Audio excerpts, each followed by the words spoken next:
وہاں انکار کی کوئی گنجائش نہیں ہوگی. وہاں چھپنا چاہوگے چھپ نہیں سکوگے, وہاں بھاگنا چاہوگے بھاگ نہیں سکوگے. میرے بھائیوں, ہم تو ناچنے گانے والے تھے. اللہ پاک نے کہاں گندگی کے ڈھیر سے اٹھایا, کہاں انبیاء والے کام میں بٹھا دیا, اور آج لا کے آپ لوگوں کے سامنے کھڑا کر دیا.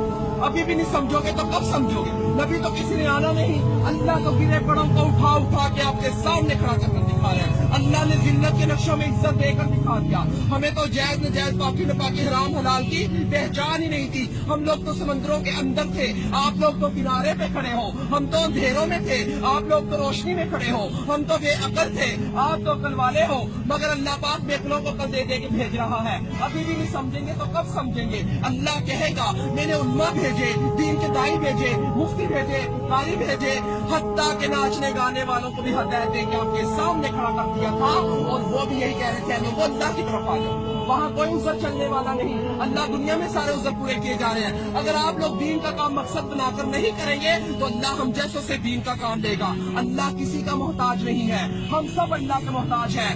ابراہ کے لشکر کو اللہ پاک نے پرندوں کے ذریعہ بابیل کے ذریعے ہلاک کیا اور بیت اللہ شریف کی حفاظت فرما کر دکھائی.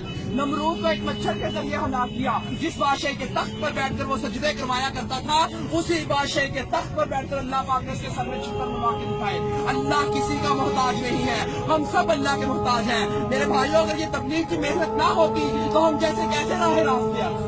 یہ کام بالکل حق اور سچ ہے میرے بھائیوں, یہ انبیاء والا کام ہے. نبی نے کسی نے آنا نہیں ہے. اگر یہ تبلیغ کی محنت نہ ہوتی, چور فراڈ زنائی کیسے راہ راست پہ آتے؟ یہ وہی محنت ہے میرے بھائیوں. اس محنت نے ہمارے اوپر کرم کر دیا. اللہ ہمارے بزرگ دین کی حفاظت فرمائے جو یہ کلمہ لے کر ہم تک پہنچے. ہم تو اللہ کے حکموں کو توڑ رہے تھے, نبی صلی اللہ علیہ وسلم کے طریقوں کو چھوڑ رہے تھے. کہاں سے جنت کے حقدار؟ جنت کا حقدار وہ ہے جو اللہ کے احکامات اور نبی صلی اللہ علیہ وسلم کے طریقوں پر زندگی گزارے گا. تو میرے بھائیوں, اب کسی نبی نے نہیں آنا. ختم نبوت کے صدقے یہ کام میرے اور آپ سب لوگوں کے ذمہ ہے کہ ہم کلمہ گو والے بن جائیں, لا الہ الا اللہ محمد رسول اللہ کی دعوت دینے والے بن جائیں. ہر نگری نگری, بستی بستی, گاؤں گاؤں, شہر شہر, آج تو بڑی اس کلمے کو لے کر جانا میرے اور آپ سب لوگوں کے ذمہ ہے. تو میرے بھائیوں, اللہ کے حروف 4, محمد کے حروف 4, آسمانی کتابیں 4, بڑے فرشتے 4, نبی کریم صلی اللہ علیہ وسلم کے دوست 4, خانہ کعبہ کے کونے 4, امام 4. اسی وجہ سے بزرگ کہتے ہیں پہلی فرصت کے 4 مہینے لگا کے اس کام کو سیکھے اور زندگی کا مقصد بنا کر چلے. سیکھنے کے لیے 4 مہینے, کرنے کے لیے پوری زندگی, پھرنے کے لیے پوری دنیا. تو میرے بھائی کو سیکھتے سیکھتے کرنا ہے اور کرتے کرتے مرنا ہے. تو میرے بھائی یہ دنیا ہمارا امتحان ہے, عبادت ہماری پہچان ہے, اور دعوت دینا ہمارا کام ہے. ہم اس کام کو کرنے کے لیے موت تک ارادہ کرتے ہیں. ماشاءاللہ آپ سب کا ارادہ نہیں انشاءاللہ. اللہ کو طلب دکھاؤ لے کر جانے والی اللہ کی ذات ہے.